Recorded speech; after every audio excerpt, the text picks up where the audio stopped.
Hello, everybody out there in comic book land. My name is George Serrano, aka The Don, and you are here for Major Discourse, where we talk to the latest and greatest creators in the comic space and see what makes them tick. I am joined by Alex Garcia, aka The Cog, the comic OG. Alex, say hi to the nice people.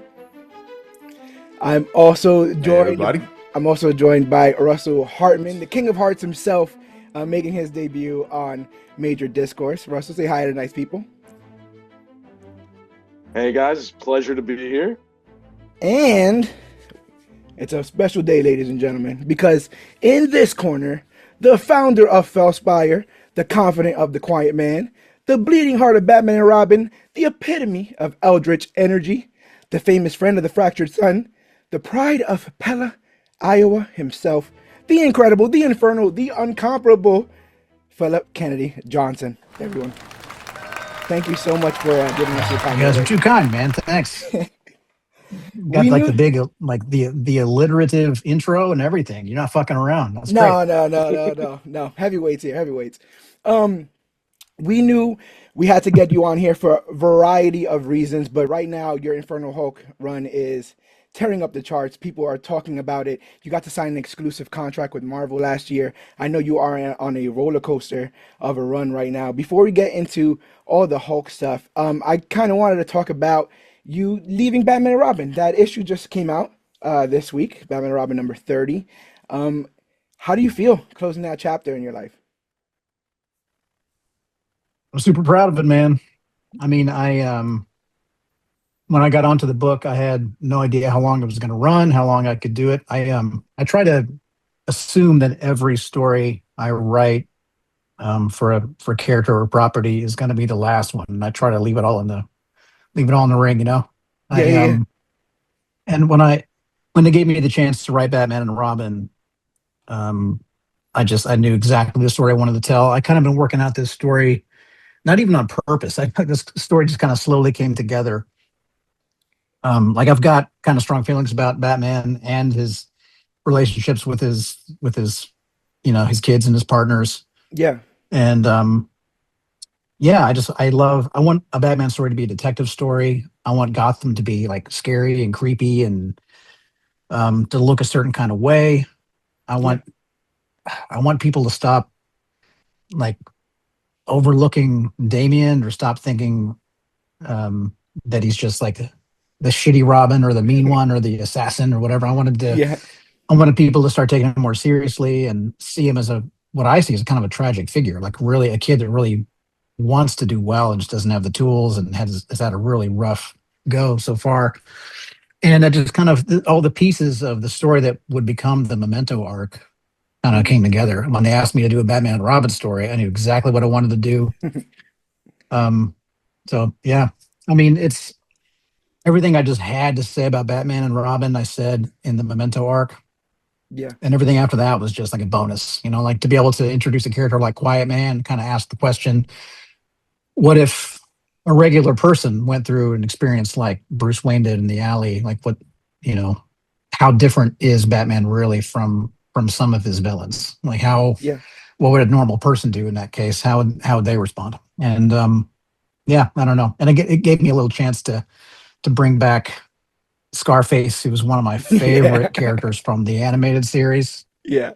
I love how crazy he is. I love that, like the ventriloquist, who of course, I mean, it's really him, but I love that as a kid, I wasn't sure, you know, and I love that he's not sure. He's almost like a victim, you know, it's like almost like an accomplice or even a victim to Scarface. And I just love how crazy and complicated he is. So to get to bring him out too and kind of do it as a surprise was just so fun.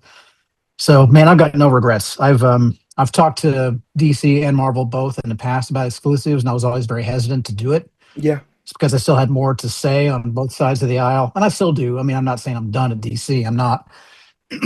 But this is the first time that the exclusive came along at a time that was actually, like, the timing actually made sense for once. Yeah.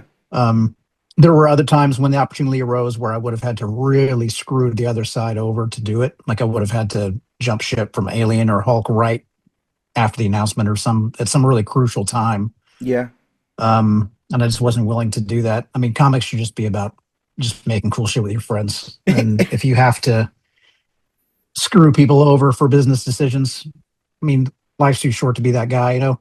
So 100%. I Yeah. was always hesitant to do the exclusive. But this time, because the Quiet Man arc was kind of building up to the DC KO event that was going to be like line wide, and there's going to be huge shakeups coming on all the creative teams. Like whenever there are those big nuclear blast kind of events, there's always changes in creative teams.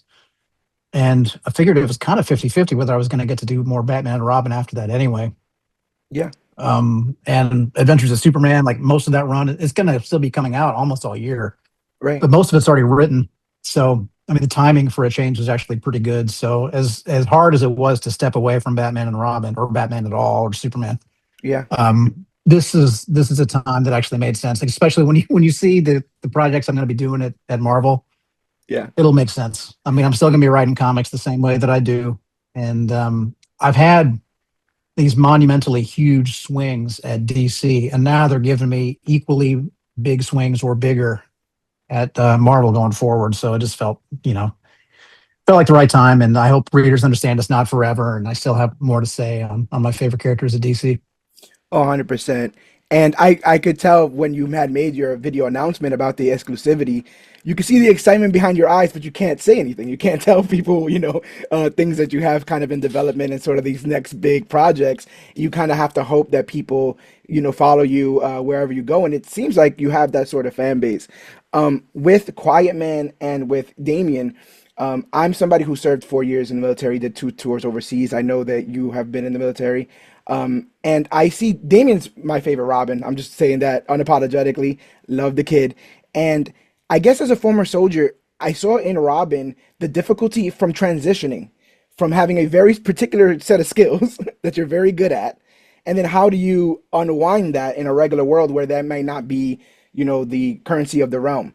And watching Damien try to rehab himself, hanging out with the irregulars, doing the stuff at the hospital, they just reminded me of like my journey of how you find yourself after being, that very particular thing. Similar with the Quiet Man. The Quiet Man, very skilled in what he's able to do, but also a loving father on both sides of that. Do you feel that dichotomy yourself, having just sort of, transitioned? My experience in the military was different than yours. I had a permanent duty station gig in the Washington D.C. region. I played trumpet in one of the military bands in the Capitol, Yeah. and we go through the same training as y'all. But our job in the Army, I played trumpet in the Army field band in Washington D.C., and our job was mostly to tell the story of our brothers and sisters in service that were overseas doing the hard thing. Like we would basically we were like an ambassador kind of unit that would go all across the U.S. and we would interview veterans and active duty soldiers and play music at a super high level and just really inspire and move people and just let them know what people were doing in their name overseas and just give them like try to. I mean, there's organizations that are incentivized by dividing us, right? Like that's like organizations that make a lot of money on making us hate the other side of the aisle, like red and blue states or people that vote a certain way. Hmm. And our job was kind of to unite everyone, just Yeah. to remind everyone like there's still things here to be proud of, and there are still people that serve in uniform that are just paragons of virtue that really should be celebrated. You know, Yeah. so our job was to tell stories of heroes, and in that way, it didn't feel that different than the work I'm doing now. So Definitely. but having said that, I know exactly the stuff you're talking about. I've known a lot of people who like their whole job for months at a time was just kicking in doors and shooting people in their sleep, or like doing these crazy like drives through places where IEDs are just everywhere. And Yeah. I know how intense those jobs are and how it changes you, and how people would come back, having been in a place where the intensity is dialed up to just like you're on 11 all the time, and there's no place that's safe. Yeah. And then you come home, and like when that testosterone comes down, adrenaline comes down, you're not comfortable, and you don't understand what life is like, in that way. You don't remember being in that way. So like driving the speed limit feels crazy. Yeah. And they, it's like people come back and they kill themselves in motorcycle accidents, or find themselves more aggressive than people remember them before, or just trying to get back to like normal, So, I mean, Green Lantern War Journal 100%. was Wow. very much about that. I mean, it was straight up about that, about him trying to come home and trying to live a normal life. Like it showed how uncomfortable he was, just like at a red light, just like crawling out of his skin, Yeah. And yeah, Damien's that way too. Damien's been through the mill, and trying to, wear a stupid tuxedo, get his picture taken, and like be a rich guy. Yeah, he's like another dumb knowing that it's party. all What just are we kind of a doing? big. Yeah, exactly. It's like, we should be on patrol right now. This is so stupid. Like, Yeah. I know you got to do this. I don't have to do this. We should be out on patrol right now. This is dumb as hell. And understanding how capable he is, and he just looks down on everyone else. Like, these are just normies. Like, I don't understand these people. They don't know who we are. So these people are lame as hell.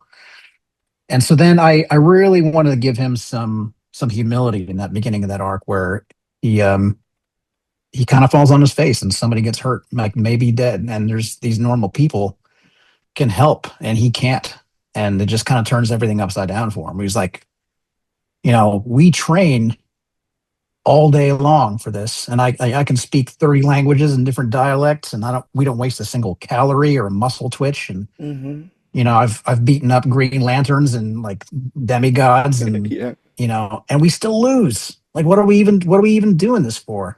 Yeah. And then he starts to realize that, wow, these other people actually have value. And I don't know. I really wanted them to try to I wanted to take that character a step forward and help him come to grips with a life where, he can be a kid and a Wayne of Gotham, which is his own challenge, and also Batman's partner, and possibly a Batman himself someday. Yeah. So showing those things, kind of like showing him, trying to make friends with kids his own age, but also, volunteering, and then also doing this crazy Batman training stuff. I don't know. I love showing what a day in his life would actually be like, and the ways in which it would suck, and the way in which it's amazing, and the way in which he has to grow to just to meet the challenge of being a normal kid. Yeah. Anyway, sorry, I'm talking. I'm giving you answers that are way too long. No, this is part of the conversation. We love having conversations like this. With Damien and Batman, I just feel like we got, we talk a lot about these characters kind of being stuck in the second act, right? Where you constantly have to dribble the ball and pass it to the next rider. Totally. With Batman, I think we got a generational change by making him a father. With you being a father, did that make you gravitate more to that relationship between Damien and Bruce? Yeah, that made this job too easy. I mean, my son, these days he still loves Batman, but he also loves Spider-Man. He loves, Brawl Stars. He loves all kinds of stuff. He loves a ton of stuff. He loves Superman, obviously. Yeah. And now he loves Hulk now too, because he's a good boy and he loves all the stuff that I write. Yeah. He's great. He loves all the stuff that I do. But when he was old enough to love anything, he loved Batman. And like his love for me came later. I mean, he was fucking all in on Batman. Wow. He had a little Adam West like cape and cowl that he wore everywhere, like to the playground, to the restaurant, to like literally everywhere. Did he learn the Batusi? No, he's never actually seen the Adam West show.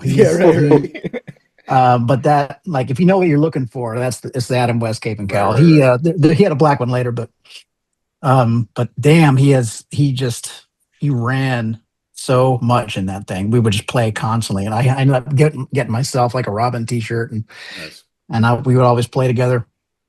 So getting to do a Batman and Robin thing, man, I would have done that book for free. I just to be able to do that and for him to see that book and someday for him to read it and like see himself in it and see our adventures in it and see fragments of our conversations in it.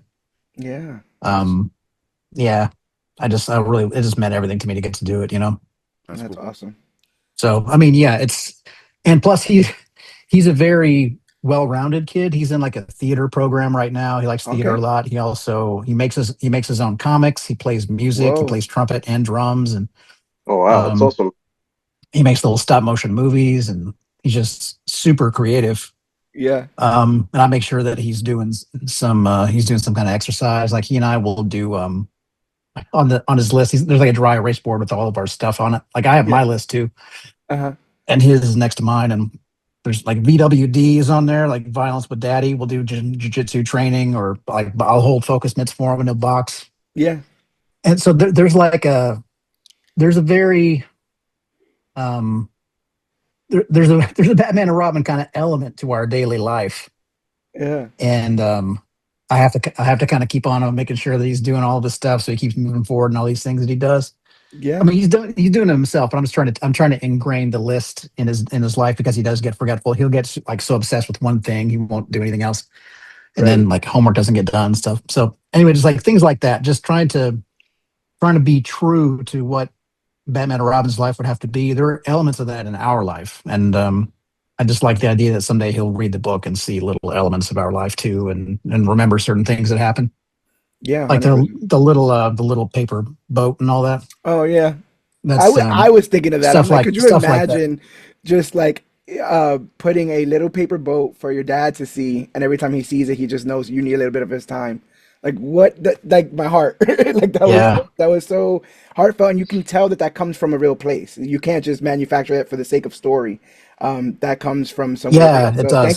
thank you for putting That can't. all that realness in the comic. Yeah, of course, man. Like the story about the boat itself was like I wrote that, but there's a similar thing that we do where sometimes especially when I was still active duty. I mean, I just got out of the army like in August. Like Yeah, that's what I've I been found out very soon, very recently, yeah, very recently. yeah, I've been active duty for like a long time, and I'm pulling all nighters constantly, and sometimes I don't know. Like I give Anders my time no matter what, but sometimes it would get real hard, and I would have to figure out ways to do it. So on days when I knew I was up against it, I would give him these cards, and he would like I would write on there good for whatever, and he could write on there whatever he wanted.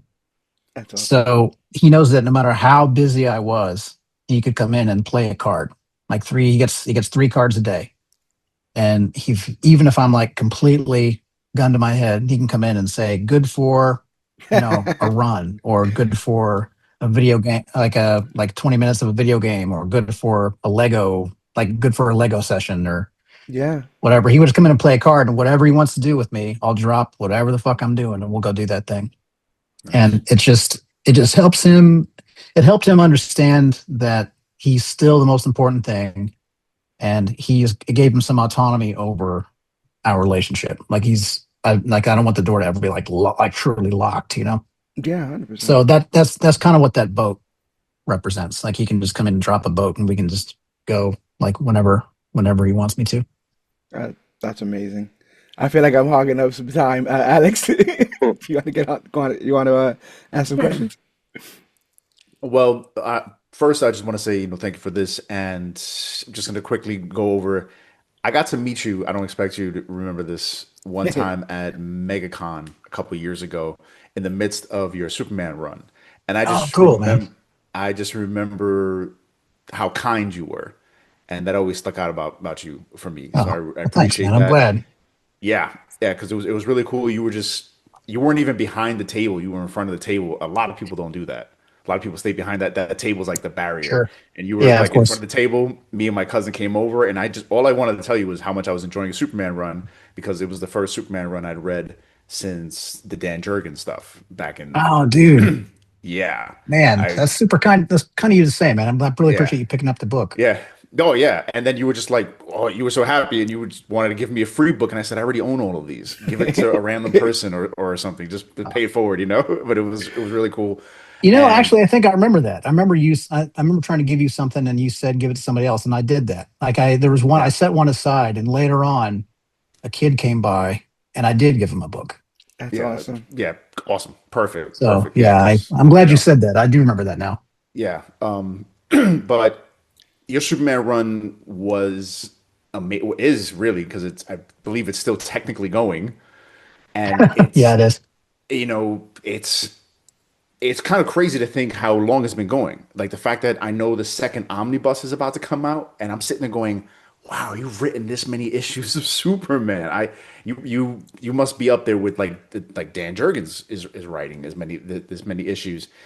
And the fact that you went out of your way to show that Superman is not just about his powers, and I really really like that. That just echoes so much about what it is to be a hero in general. Like that, you don't need to be powerful. You know, here in the in our podcast, we covered every future state book.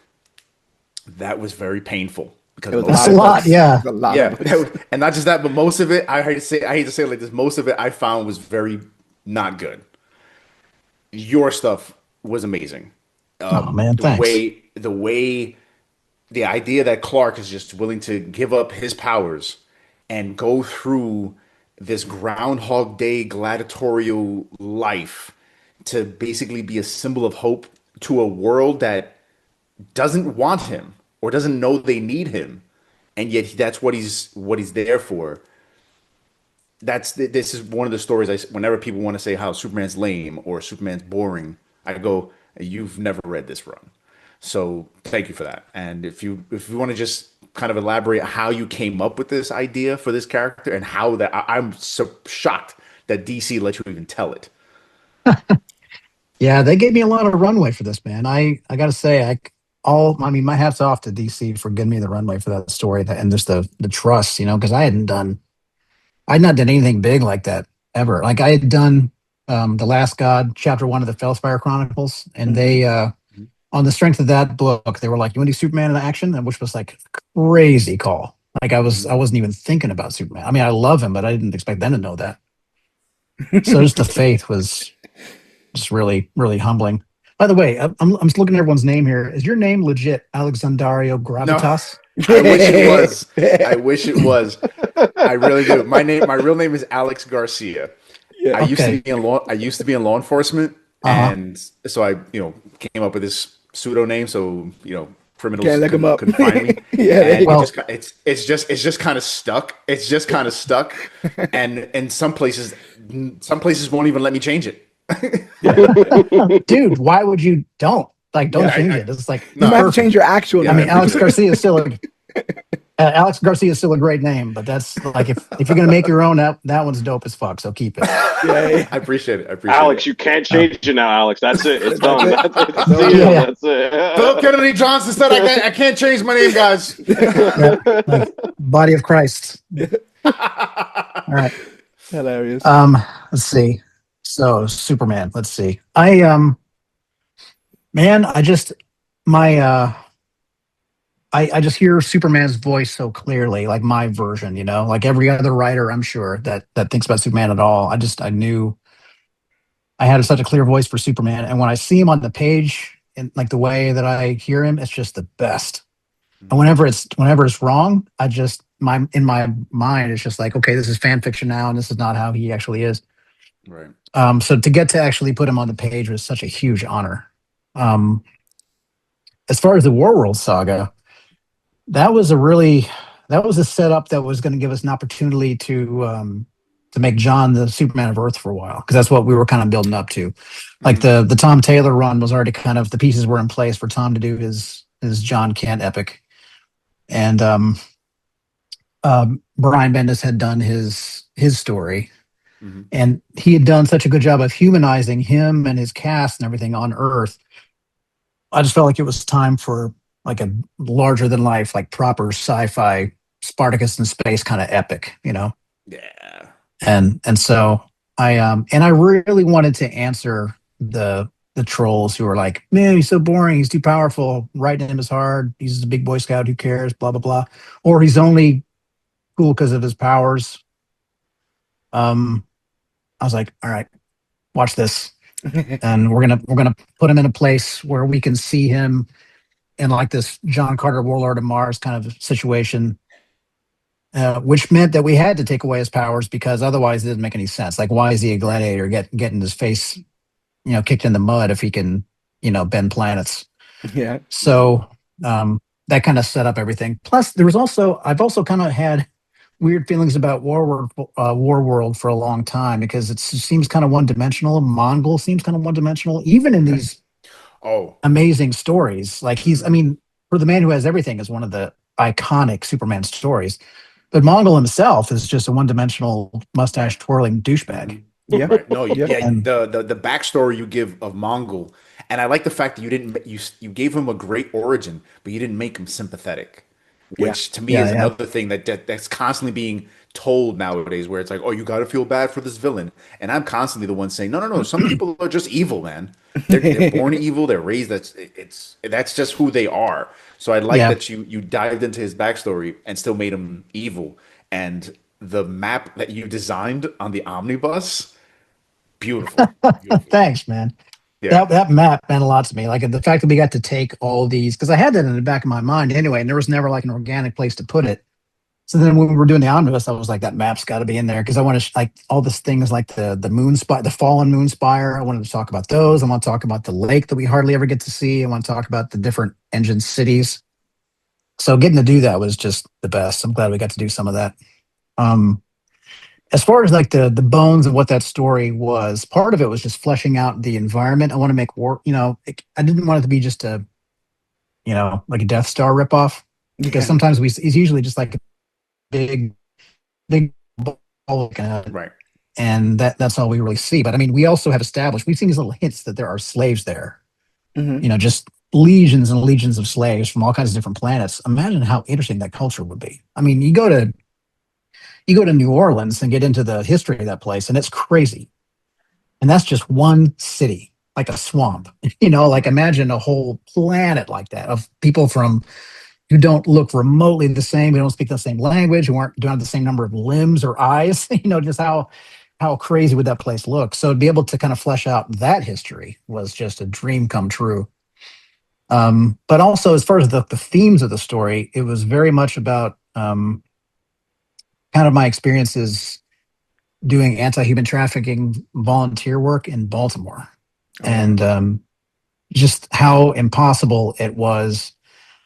That's the hardest thing I've ever done, and it just felt like most days it felt, and even now feels like there was just like no progress made because they just don't want your help. Like, but the people that need your help the most don't see themselves as victims. To them, they don't have a pimp; they have a boyfriend. Yeah. Right. And when they save up enough money, they're going to get married and it's all going to be okay. And that's why he takes all of her money. Like they're just saving up, like it's, he gets me drugs because I need it. He's not trying to keep me smacked out. Like he's helping me, like Right. they don't think they need help. Yeah. So like the fantasy of finding the girl in the basement chained up and you find her and she's like, oh my God, thank God you guys are here. That just is not how it goes. Like Yeah. they hate you. And Right. by the time you find them, all they have is their relationship with their pimp, Yeah. and they will kill you to defend it. Right. So I wanted Superman to tell me the answer to this question. Like, how do you save people that don't want to be saved? Hmm. That's kind of what it's about. The whole thing where everyone on that planet has a chain and they get another link. Like every time they kill someone, they get another link in the chain. Hmm. Hmm. And that's their reach and their influence grows, Right. and they're trusted with greater and greater weight because they can handle it because they're badass. And when you're really badass, you wrap it around your arms because you're so amazing, and like it becomes this thing that they're so proud of. Right. Hmm. And And it's when he tries to break their chain, they get so furious. Like, this is mine. I earned this. Yeah. right. Yeah. So that's It's what amazing the stuff. oh thanks. Yeah, that's what the Warworld saga was about. How do you break Right. chains that they protect? Yeah. Um, Nice. and then when I came home after that, it became a story very much about refugees. Yeah. About that's where Blue Earth came into play, where Hmm. the isolationist people who like hate aliens and like they yeah, these people needed help, but that's not our fucking problem. And like we, send them back wherever they came from. We don't care where it is. It So almost sounds like you're talking about something else. I don't know what you mean. I don't know. It's like the ice in my drink right now is clinging around. It's Yeah. Ridiculous. Fuck those guys. interesting. When Anyway. I don't want to take up all the time with the Superman. Our boy Russ here, I could tell he's just itching. Chomping. Let's do it. Yeah. I mean, I'm loving listening to all this conversation. I mean, talking comics is fun with no matter who it's with, but it's really great to talk to you, Philip. Number one, I mean, I've been following the Hulk since like my childhood memory started up. Like I was watching the 1996 cartoon with Neil McDonough and Lou Ferrigno on Saturdays. Like that evolved into me watching the stuff with Lou Ferrigno and Bill Bixby, and just it's been a lifelong love affair with the character. And there are the iconic runs in the history of the Incredible Hulk, and you have your initial stuff with Stan Lee, and you have the iconic stuff with Peter David that everyone's read. And I truly believe that when your full arc, and I mean, I'd even put you up there now, to be honest. Once your full arc is there, your run is going to be up there with the iconic runs of this character, because I've had a blast every single issue that you've written with this guy. Man, thanks Yeah. a ton. I appreciate Yeah. that. So there's a part, before I get to my question, just really quick. In Infernal Hulk issue 1, there's the initial scene where the soldiers are waiting for the Hulk to touch down in the town, and one of the soldiers goes, "Oh God, I can see him," and the panel is just like you see Hulk jumping down from the clouds. It was just the silhouette, and you're like, we know what's about to hit these guys. They have no idea. They think the Avenger is still coming, the Defender is coming. They have no idea the monster that's about to be unleashed. And he jumps down, and the first thing is that massive splash panel of him with the crack down the middle, and and then he just says, "There is no banner here," and immediately then I knew, I was like, it's on. And then what even makes it better for me is, I believe like a soldier says something to him in like one of the next panels, and he sonic claps, and the guy's head explodes. And I remember I was at my job. I'm a special education teacher, so I'm doing my preparatory period in the hallway, and I audibly read that out, and I'm like, holy shit. And I have to look around. I'm like, oh my God, there's no kids around here, are they? I'm like, oh my God, yeah. But, yeah, Mr. Hartman. Exactly, yeah. And I audibly looked around, and I was like, I pray to God none of my admin is around. But yeah, you guys, you and Nick Klein are like this mad genius duo that have like brought life to this character that I salivate getting ready to read every single time it issues out. Yeah. Thanks a ton, dude. Man, you're gonna have that shit again when on Free Comic Book Day. Dude. whatever they're calling it now. Hell yeah. Right? But okay, so I have a few whole questions for you. One, what is Superman? It's great to hear your perspective on him. Same with Batman and Robin. Hulk is a very different beast. No pun there, but what drew you in to want to tell this kind of story? This like brutal, horrific, terrifying story with this character. And the second thing is, one of my favorite characters through your run has been Charlene Tidwell. And I really want to know, and I'm sure a lot of other people want to know, if we're ever going to see her again. And that's where I guess I'll start off with my Hulk stuff for you. Man, what do I say about Charlie? I don't want to spoil anything for you. Fair. All right. Well, look, I don't want to spoil anything for you, Russell. So just the fact that I'm being careful not to spoil it, let that be your clue, okay? I'll take it. All right.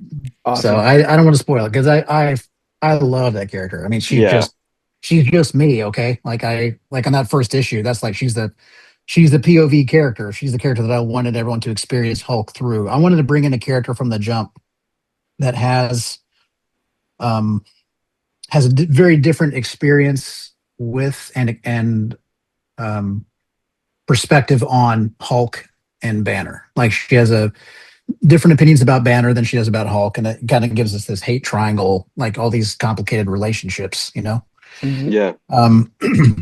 She's a kid that needs to be rescued, and she has looked up to Cap her whole life, and she's a Cap guy and a Bucky guy. She just loves Cap, and she just dreams about going off and being the new Bucky, and eventually maybe even being Cap herself someday. And then eventually an Avenger does come, but it's not Cap, it's Hulk. Yeah. And he's running away from the she's cops. just like, Yeah. yeah, right. And yeah, and she's just like entranced with his strength. She's like, oh my God, he's the most amazing thing I've ever seen. And then she's enamored with that. Like she's like, that's what I want. And you can see her kind of just copying him right away. Like, leave me alone, blah, blah, blah. Um, yeah, God, I love that character.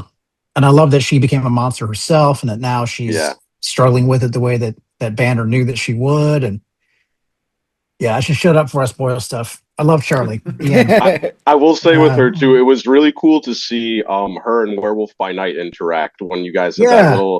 that stuff there was really cool. Him trying to be like, hey kid, you might think you're super powerful, but you have no clue what is going on. And she doesn't want to hear it. She's just like, I'm strong. I don't want to give this up. I don't care. And he's still like, yeah, but this is why you should. And then it's the whole thing is great. The Hulk fighting the demon wolf god, like it's like you guys like reach into my brain and were like, this is the story that will make people go nuts. Like it's all so cool. Thanks. I'm Yeah. glad. Yeah, it was fun putting her in the Sanctum Sanctorum and Clea Oh like yeah. supposedly Clea's like I can fix you. I can take this away. She's like, fix me. Like I don't want I want Right. like I'm not giving this up. Like you're crazy. I want to be more awesome, not less. Yeah. So anyway, I digress. Cool. What made me get into the story and want to tell a story like this? Yeah. Man, Yeah. I honestly I just tripped over this job. Like I was really overextended as far as workload. I was still active, like I was still full time active duty army. Um, Not sleeping. I was doing like 4 books at once on top of that, or maybe more. Like it was crazy. I was doing like Superman, Alien, James Bond, something else. But like nothing I could give up or was willing to give up. Crocodile Black, maybe. I can't remember what I was working on at the time, but I was like, man, I've got to give something up. And I loved all that stuff. Yeah. And I'd already committed to all these books. I really would have been screwing somebody over. So the I love Alien.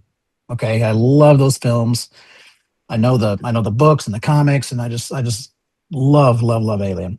And but I had done 3 good arcs on that property, and I felt really good about it. And I was like, man, I'm gonna fall on my face if I keep working this much. Like I need to leave while they still want me to stay. Yeah. So when I had a meeting with them about Alien, they were expecting me to pitch the next book, and I was like, I think I need to step away. And they're like, oh no. And that was my only Marvel book at the time. I had a couple of DC books, but I didn't. That was my only. I guess I must have been doing Green Lantern then, because I remember thinking that I had a lot of DC work, but nothing. I didn't have anything else lined up in Marvel, so I gave it up, and I was nervous about that. I was afraid I was not going to be back at Marvel after that. But almost as soon as I let it go, Will Moss, like, hey, here you got some bandwidth. Would you want to do Incredible Hulk? It's like, fuck. Yeah. Like, that's like, what am I supposed to say? That's a Yeah. that's a big promotion, and I do love that character. I'm not like you though, Russell. I don't buy every Hulk story just because it's Hulk. I have my favorites. I've got stories Yeah. that I really love. I love Planet Hulk. I Hell yeah. loved Immortal. Immortal obviously was incredible. There's other stories that I could pick out over the years that are amazing, but I wasn't thinking about Hulk at that moment. I didn't expect that book to come open, and I was like, "The fuck am I going to do? I just want to do more Immortal. I just want to do more Yeah. of what Al did. Hell Like, yeah. how do I not just copy what Al was doing?" But the longer I sat with it, and the more I thought about what they did in Immortal, the more I started to realize how my horror take would be different. So I was they were like, "What do you think? What do you want to do?" And I was like, "Well, we could go harder. Like, what Yeah. if we what if we Yeah. made it like what if we went way harder and instead of like Black Science Cronenberg horror, we made it like Mignola Hellboy slash Hellblazer kind of like folk horror, where instead of monsters being made in underground laboratories, they're crawling out of like you know stagnant pools and from under hangman's trees, like a different kind of a thing, to make it more like a mystical kind of story. Um, and plus, I really wanted to see like the Bill Bixby kind of setup where he's walking the roads of America and like showing more stories about America. Because I mean, on some level, deep down, almost all my stories are about America in some kind of way. Um, and I wanted this to be that too. There's so many beautifully creepy places in the American South that I wanted to show. And I just felt like that would suit a story like this too. Like I wanted to tell a proper horror story where instead of I wanted to kind of abandon the "you wouldn't like me if I'm angry" thing, Yeah. and instead, like anytime Banner gets too close to something he wants, like too close to making a friend or finding a loved one or um, a moment's peace, whatever, like Yeah. he hears this growl and he sees like green eyes in the shadows and he has to just run and he blacks out and he wakes up and he's, you know, in the, surrounded by the carcass of a half vomited deer and there's Right. police sirens going and buildings are trash and dogs are barking. You just got to run again. And he sees a sign that says it's your fault. Yeah, right. Exactly. Like, I think it was in issue 1 of your initial run when Banner's even at the diner, and I think the woman's cutting him like a piece of cake or something. He looks over at the knife, and he sees Hulk just staring at him from the knife. And I think it's at that point he's like, I have to go. And then, like you're saying, he appears across the street inside of a crater, and the diner's gone. And he's just like, what the hell just happened? Yeah, But it suggests that woman's dead. Like he tried to make a friend. Yeah. He let somebody be nice to him, and now she's dead. Yeah. And it's just. I want Hulk to be the monster of the movie, at least at first. And then we see another monster that's worse. Oh, yeah. So he kind of becomes the anti-hero of the story, kind of, but he still deeply hates Banner, and Banner is deeply terrified of him. And it gave us a really fun setup for a book that is honestly more in line with the original vision for the character than where the character went over the years. Yeah. So yeah, I just wanted to kind of tell a story that is my version of the original vision of the story, the way that Immortal Hulk was Al Ewing's vision of that original vision, Yeah. And I love how you've layered your story to like Immortal, your initial run, now Infernal. They all seem like these chapters of this like horrific book that just keeps getting worse and worse and worse. And yeah. I cannot wait to see. I know you guys are continuing on. I know you guys have said cleared up in the past few days that even after issue 10 of Infernal that we're still going to get your story with the Incredible Hulk. And I cannot wait to see where this nightmare ends up. And one other character I really wanted to touch on during your initial run was there's a part in the book where Hulk and Charlie go to the desert and they meet a Ghost Rider that has this insanely cool World War II aesthetic. And he's got like these hellfire weapons and rocket launchers, and like he's like, it was one of the coolest like a Ghost Rider we had never seen, and just that whole little storyline with this World War II era Ghost Rider was awesome. And I was just wondering where did you draw the inspiration for that guy there? I got a great story about that, and forgive me if you've heard me. I've told this story a couple of times, so forgive me if you've already heard it. But they came to me about writing the Ghost Rider series at one point. Oh. And that was also while I was on Alien.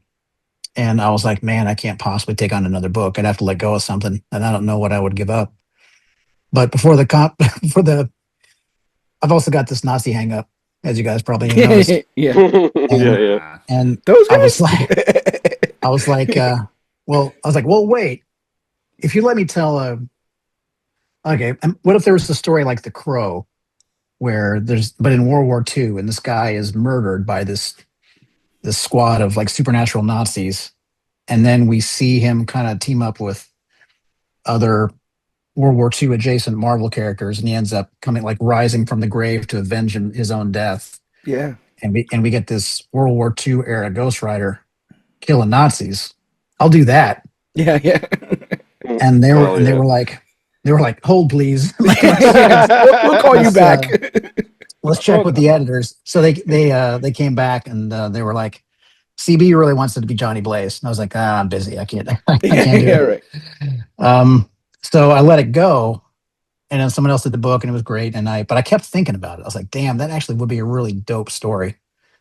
And I kept thinking about it, and I talked to my friend Jonas Scharf, this amazing German artist, and I was like, what do you think about this book?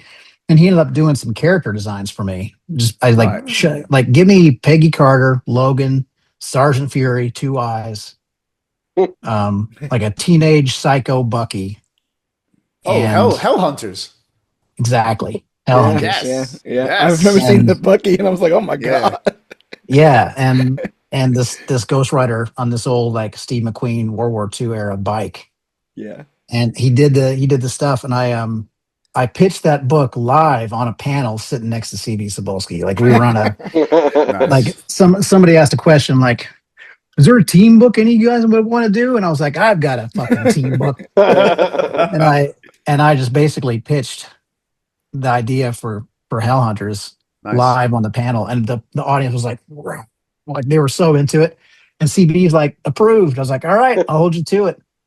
So I was already kind of like soft pitching that book, and I was like, I'm going to introduce Ghost Rider 44 in Hulk, and that'll give us and I'm going to keep introducing the other characters of this arc of this team in little cameos up through the end, and do a tie-in. And I am going to do that. Sweet. That's Oh, So awesome. you're going to see Hellhunters appear in Infernal Hulk. So look out for that. That's awesome. Yeah.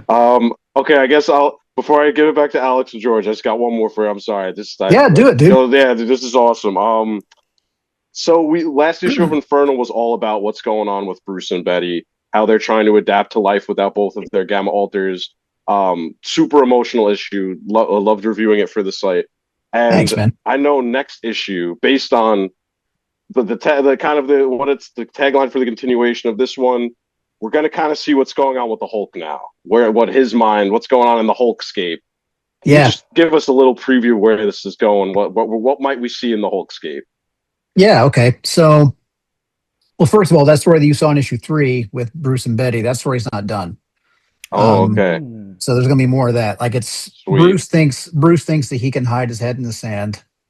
Like, I'm in middle America, I'm away from the coast, so I don't have to think about immigrants or what's going on overseas or Washington, D.C. or New York. I got little small town problems in my small town home, and I'm not going to think about it. That's what Bruce is at. It's like, I lost hard, and now I'm content to just live out my life away from big problems. Yeah. At the very end of that issue, we get a hint that the big things that are happening do touch the people in that town when we see that Natty's son is dead, potentially. That story is going to continue. But so like, I'll let that go now. So issue 4, you're going to see the Hulkscape, as you said. Whenever we've seen the Hulkscape up till now, it's been, you notice how the colors change in those scenes? Those are all physical watercolor paintings. Oh my that God. Oh, wow. that Awesome. Nick Klein is doing. So he does those colors. The regular real life scenes are getting colored by Matt Wilson, who's also amazing digitally. But then the Hulkscape stuff is all physical paintings. So almost that entire issue is that. Wow. So you're going to see an issue of that. You're going to see also, we've seen in the Hulkscape before this, like Donny Cates stuff, and also in my own run, that sometimes one of the characters, like Hulk or Banner, will imprison the other in this nightmare place. All of Hulk's alters are in there somewhere, in theory, right? Well, we're gonna openly state that in issue 4. Oh, yeah. You're gonna see some different Hulks in there, but also now that Eldest has kind of absorbed, so Eldest took Hulk's flesh and then consumed the flesh of the Mother of Horrors as well, right. Which means they consumed the corruptive seed that is what that is. So now it's kind of made this new thing. So that's kind of there's like a new Hulk alter that kind of originated in part outside of the Hulk's body. Okay. Now, in theory, everyone that Eldest is a body snatcher. So everyone that Eldest has ever consumed or enslaved is part of Eldest. So in theory, everyone, now the Hulk alters also share that space now with everyone that Eldest has ever consumed. Oh wow. That already sounds like it's going to lead to some wild stuff. It's a problem. Yeah, we're going to start to understand that that's a problem in this next issue. Oh man, but also an opportunity, if I may say so. Yeah, so it's a problem, but it's an opportunity.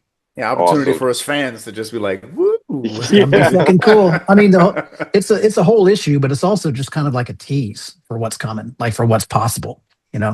Yeah. Now, I will say absolute cinema, right? Yeah, As exactly. the, Also, like, I know Bleeding Cool put up like Infernal Hulk's ending at 10. That's not true.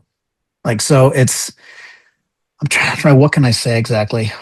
Like, we changed the title of the book Yeah. to reflect Hulk's status quo. Like, Hulk is now a new alter, so we changed the name. right. I didn't expect people to get all butthurt about that. Like, it's another relaunch. It's not a fucking relaunch, No, and no. we're not relaunching it after 10 either. Yeah. Cool. It's the story is continuing. Nothing's been cut short. If anything, sales have exceeded their expectations, and it's going great. And everything, like the plan that I laid out years ago, it's just playing out like clockwork. Yeah. Awesome. So I didn't expect to see people get so pissed about it. So Rich published that like it's ending, and then somebody else like Pop First or somebody was like Infernal Hulk getting cut short at number 10. It's like fuck, man, it's just not true. Yeah. Right. You let that So thing spin out enough and it becomes Marvel canceled the Immortal Hulk after 10 issues. Right. Absolutely exactly, furious at the creative PKJ team. Yeah. decline executed in Times Square. Yeah, it's like super Yeah. weird. Yeah. Yeah. So anyway, just understand it's all going according to plan, and there's still a ton more issues coming. So Right. look for The that. more the more the better. The more the better. Keep them coming. It's awesome. Thank you. It's Thank you going to so be much for great, answering my questions about Hulk, man. I really dude. Of appreciate it. course, man. Yeah. Anytime. Glad we could do this. Yeah. Yeah. Yeah. I started this thing selfishly, comic book click, to just talk to my friends about this medium. Like I said, I'm a former soldier, gone through the ups and downs of life, and what something that really gravitated me to this medium is how aspirational it could be, how inspirational it can be. And I say this countless times, but that inspiration I don't necessarily get from the inspirational characters like Superman or Batman, Spider-Man. I get it from the writers who are writing those inspirational stories, because those guys are in the same crappy world that I'm in and they still manage to find a way to ball up enough hope to then distribute in mass to people. So I want to thank you so much for doing that. I was reading the story of young Clark Kent dealing with bullying and Ma having cancer, and things happened in that made me want to Hulk out. Where I'm like, where your the worst parts of yourself can come out. Some people can bring out the worst parts of you, and Yeah. just seeing how you were able to write that story and how we should deal with these people in this world, just really rang true to me. Now, with everything going on, the success that you've gotten, is incredibly deserved. Was there any point in time where you felt a bit like you should keep some of the more political opinions that you have to yourself? Because I am ecstatic that you have that you use your platform to talk about the things that you do. You would think it links very closely to a lot of your work. You've been around this country, you've seen the best and the worst of it, and usually the worst of this country is not what's depicted to be the worst on television or in news or all this other kind of stuff. So someone who loves this beautifully flawed country, was there ever any a point in your time where you're like, I don't want to possibly alienate half of my audience by having such a firm stance here? I believe that when history becomes what it is, they will look fondly upon creators like you who had the backbone to be like, that's kind of wrong. But was there any trepidation in doing stuff like that or saying anything like that? Um. Yeah, I don't talk about politics much on my platform. It sounds crazy to say that now because I just like lit up this whole thing. I didn't expect it to become like a news point, but Yeah. some like usually I try to put those things in my work. Like if there's something about like when you're writing a Superman story, that like a Superman book carries a weight of responsibility that another book might not. Like you're writing a philosophical statement on how best to be human and Yeah. how best to treat each other. Like what would the best of us do? You know, like Alex very kindly talked about those future state issues where Superman. We read like as we're seeing the visuals of Superman fighting, monsters, trying to protect another like quote unquote monster in the arena. We're reading an op-ed article that Clark Kent wrote during his time on Earth about a homeless person who died without a pot to piss in. Right. Like somebody that most of us would just walk past and not give it a second's thought, like or ignore or feel awkward. But who Superman held in the highest regard. Yeah. Um, stories like that are always the ones that make me feel like I want to be like him. I want to be like that. Or Yeah. like in oh God, what was it called? A Superman for all seasons. When he Yeah. goes back home, he's in that book. He flies back home a lot from Metropolis, and he's eating dinner with his parents at the kitchen table, and he looks down. He's like, it's like Shelby's really getting older, huh? Just kind of like sad about his dog is getting a little slower, Yeah. stuff like that. And he's got the power to, again, like to move planets, and he's just kind of bummed out that his dog's getting gray. Yeah. Um, and those are the parts that matter. And I try to write that subtext in my work. Yeah. So instead of like the Warworld saga, okay, at no point did Superman stand up on a soapbox and say slavery is bad. Right. Everyone fucking knows that. Yeah. Right. But instead, there's the metaphor of the chain and how like you don't want to say out loud slavery is bad. You want to make them feel it. You're trying to actually make them feel that slavery is bad without saying it. Yeah. I shouldn't have to say that Blue Earth is the bad guy, on Right. Earth, where like Hmm. clearly they're racist. Clearly they hate them just because they're from somewhere else. And it's just somebody for them to be a brotherhood against, you Yeah. know. Um, but sometimes I was seeing these people like fans of mine who love those books, um, give a rallying cry behind the bad guys in real life doing the fucking exactly same thing. Like it's Yeah. just The dissonance is like, yeah. how do you not click that this what's going on here? So sometimes every now and again something feels. Sometimes I reach my threshold, and Yeah. I will say something that I feel like is important to say. Like a friend of a friend killed themselves in a VA hospital, Oh my God. wrapped in a trans pride flag. Um, Early 2025. Oh my God. Um, um, After like they were taking um, the T and Q out Yeah. of all the trans health pages Right. from Walter Reed and Department of Health Services and all that. Like they were just kind of scrubbing their existence from all official communications. Right.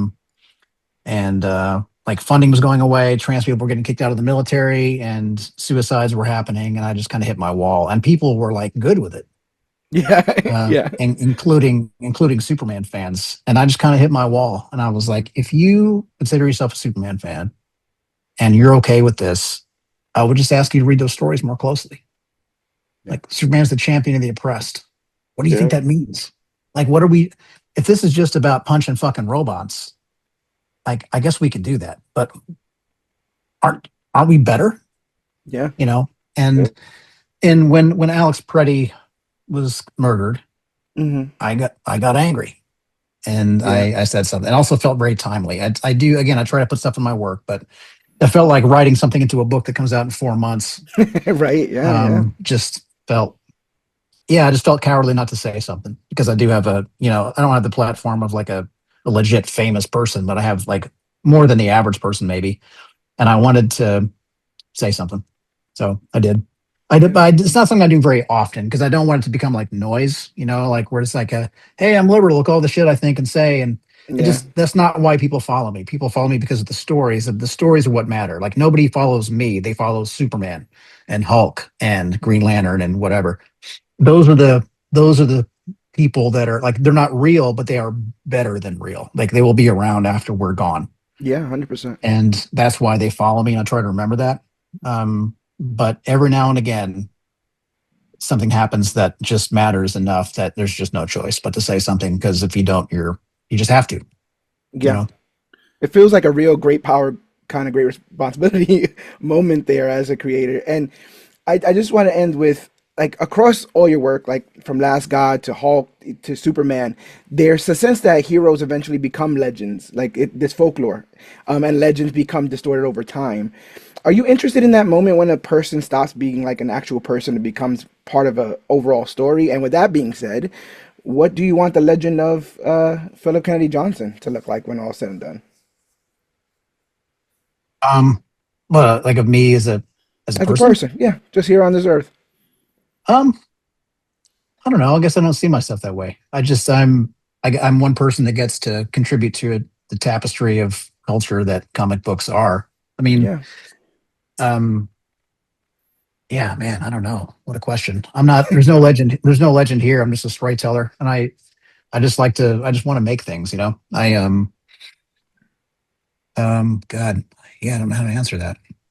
I How do you feel about folklore in general? How do you feel about the idea of history and legend being passed down orally through generations? Been all over this country, been all over the world, right? And that's I kind mean, of I think something that sticks. it's crucially important, and I think that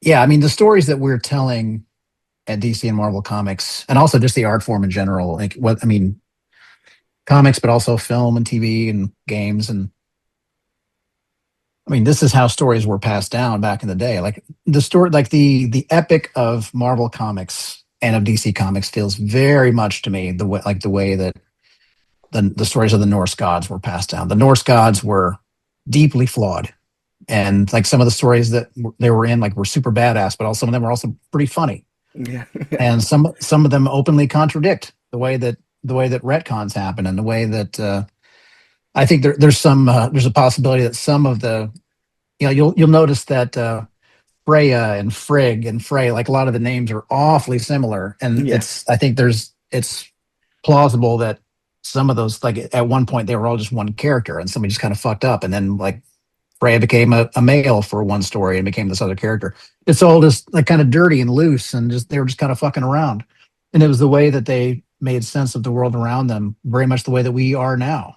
yeah, Um, and it feels like we're doing the same thing, and this story's just never going to end. So being a yeah, I'm not a legend at all. I'm just a storyteller, but I get to contribute to one that matters a lot to me. So it's never my comics are never about just punching robots.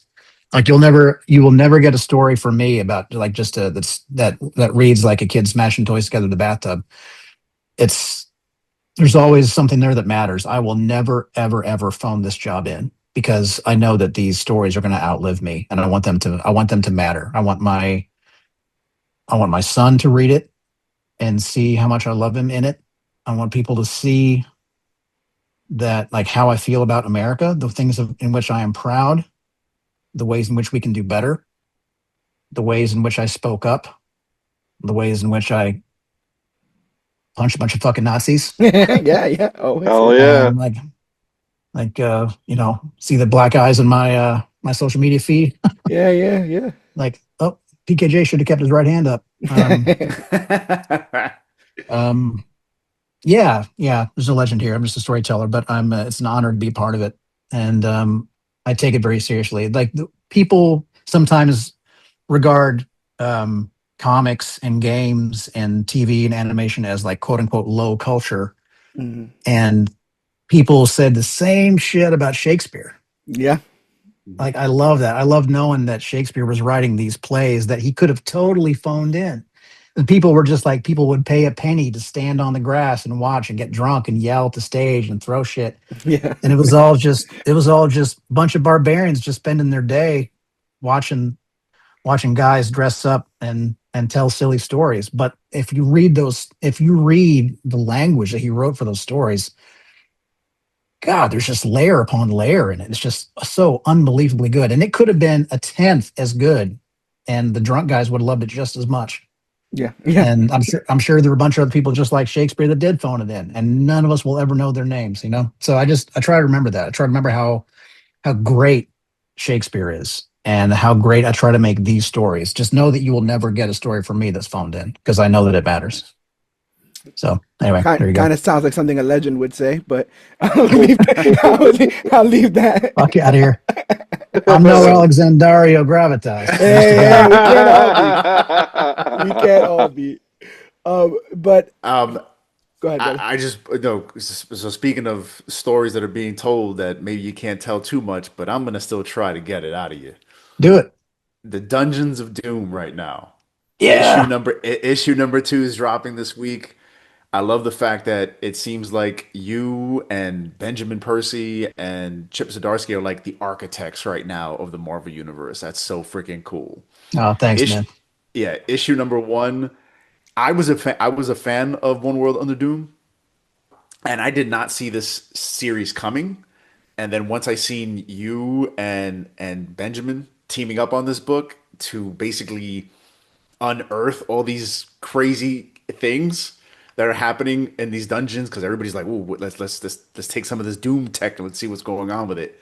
That first issue was amazing, Oh, thanks, amazing, man. amazing. Issue number two comes out this week. Can't wait. Where are we going? Please, where are we going with this? And how does this? I know this is going to tie into Weapons of Armageddon. So let us know, please. Oh my gosh. What can I say here? All right. Well, Everything, look, everything. I can't. I don't want to spoil the book, man. Look, We want our man to do- keep his job. I do. Yeah. Right. Exactly. He's got a military pension. He's good. Oh, there you go, right? Exactly. Yeah. Fuck you, Marvel. I'm good. Alex, I swear to God, if you get this man to stop writing Hulk, I will never forgive you. Okay? No, it's. I mean, I wanted this series to be like a straight up ongoing Tales from the Crypt, like horror anthology that just doesn't end. I would love to Yeah. write that shit forever, you know.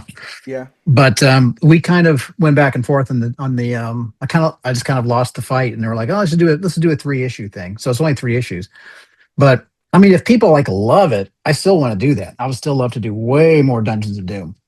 My idea was just to have all these different red shirts down there, just opening up doors, trying to get to the surface.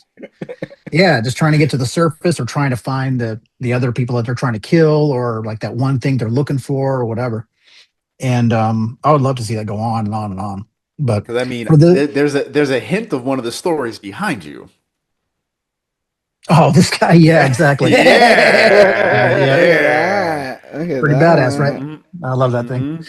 No, I don't Spoilers want. for anybody who hasn't read it, but a similar looking axe shows up in the story. In one of the Yeah. stories, and it got me excited. It got me thinking of like Fear itself, if you remember that Right. Oh crossover. yeah, totally. And I was like, "Oh, is that maybe a leftover weapon that Doom got his hands on?" And now these military guys are getting. Man, what can I tell you about that thing? I'll tell you that. All right. Here's a spoiler, kind of. That hammer's name is Sphyxemi, and it is Old Norse for treachery. Oh. Okay. So it's like the answer to Mjolnir. Yeah. You've heard it here first, folks. Yeah, no, you legit did. I haven't That's talked about that awesome. hammer anywhere else.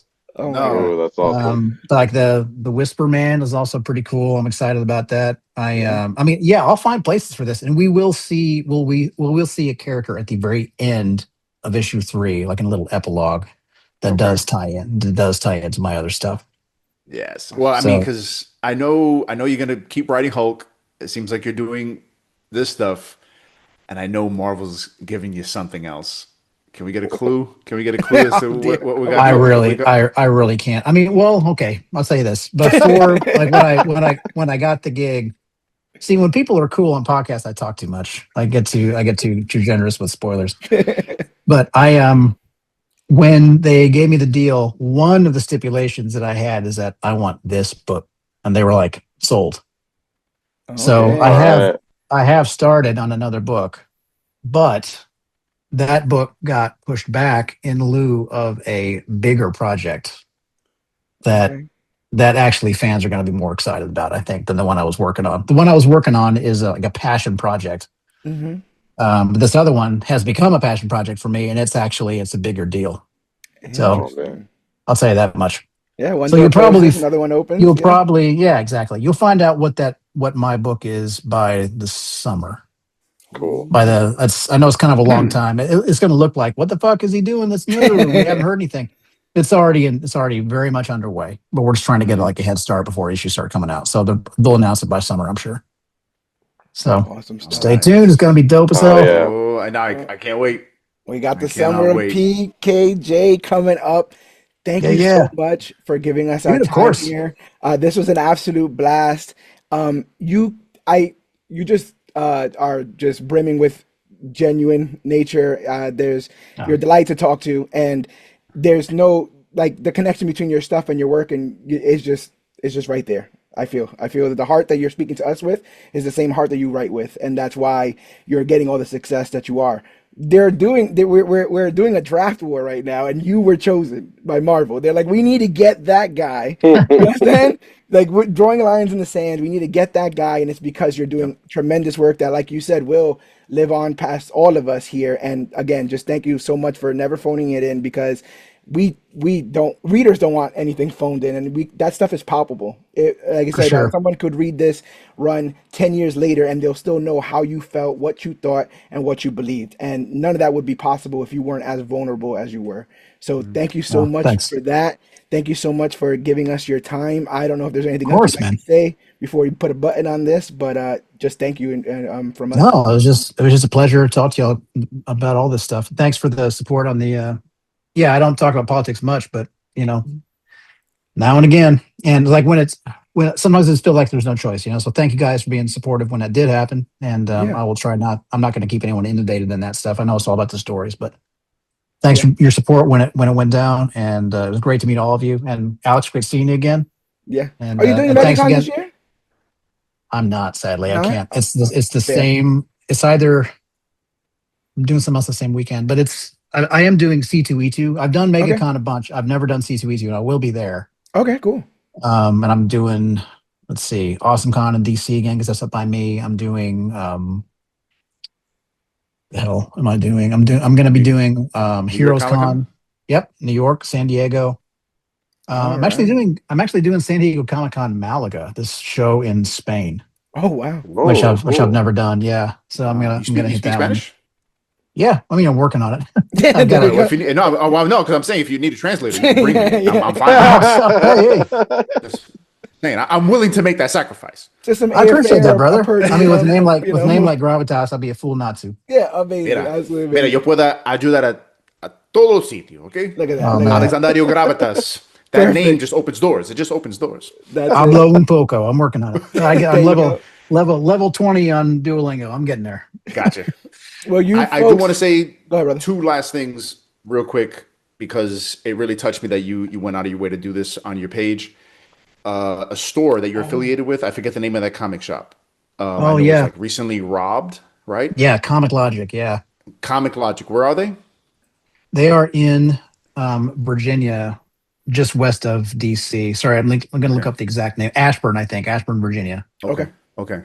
Yeah. Yeah, That's there it is. amazing. Comic Logic, Ashburn, Virginia. Yeah. Yeah. I know you said that the store was recently robbed. They lost a huge amount of their inventory. You're willing to do something to like sign books and whatnot to help basically give them some money and restock their store. That's amazing. I've always said that comic book stores are really the backbone of this industry. For You sure. know, as much as people want to talk about digital and of course like having great interviews like this and of course movies and shows, if we don't have those local comic shops where we can walk in and have great conversations like what we're having right now and disperse these ideas and sit there and go, well, if you like this book, you got to pick up this book and you got to pick up this book because you don't get that by shopping online and you know or God trying to peruse the digital libraries that exist right now. You get that from that interpersonal connection. So the fact that you're putting it out there and putting these stores like that on the map or helping put them on the map, that's awesome. So I really appreciate that. We need to do that for more of these local shops because they're dying. They're dying and it saddens me. So I Yeah, really I mean appreciate that. the profit margins are slim, right? Like so whenever somebody comes in and just takes a bunch of cash, it's a problem. So it's yeah, people who would like books signed from me, just like find me through my site. Don't buy them through the site because we're putting together a shop on my site right now. Hmm. But right now, I think that if you click on a book, I think it takes you like the Amazon page or something. Because there was a Comixology thing, but now that's of course that's going away. Yeah. But no, just reach out to me on my DMs, my socials, or email me through the site and let me know what you'd like. And every dollar you send me for those, I'll send you the books, but every dollar you pay for them goes to Comic Logic. I'm just going to donate the Awesome. books and it'll go to the store. Awesome. Awesome. And So just real anyway, quick, yeah, and just real quick, are you a fan of baseball? Because you're in Iowa and I've always wanted to go to that baseball field out there. So I was You just know, wondering. I was a kid in Iowa. I don't follow sports except MMA. Okay. Fair. Like I All don't right. like Acceptable. That's fine. yeah. Just As wondering. as time has gotten more precious, I've had to like I don't really watch. I don't watch much TV. I watch stories because I need to keep my finger on the pulse of what's going on. But as far as like sports, I try to watch UFC, and that's about it these days. Gotcha. Yeah. I don't blame you. I got you. Was just wondering. Man, great to see you guys. A Thanks for hundred making the percent. time. 100%. Go out there, go pick up Adventures of Superman House of L, go pick up Infernal Hulk, go back, pick up Last God. That was a fantasy epic. Go check out all the work of Phillip Kennedy Johnson. Like I said, the heartbeat is there. The heartbeat of comics is beating, and it's thanks to this gentleman right here. So Oh, thank thanks, you man. again so much for Of course. giving us your time. Yeah, man. Great to see you all.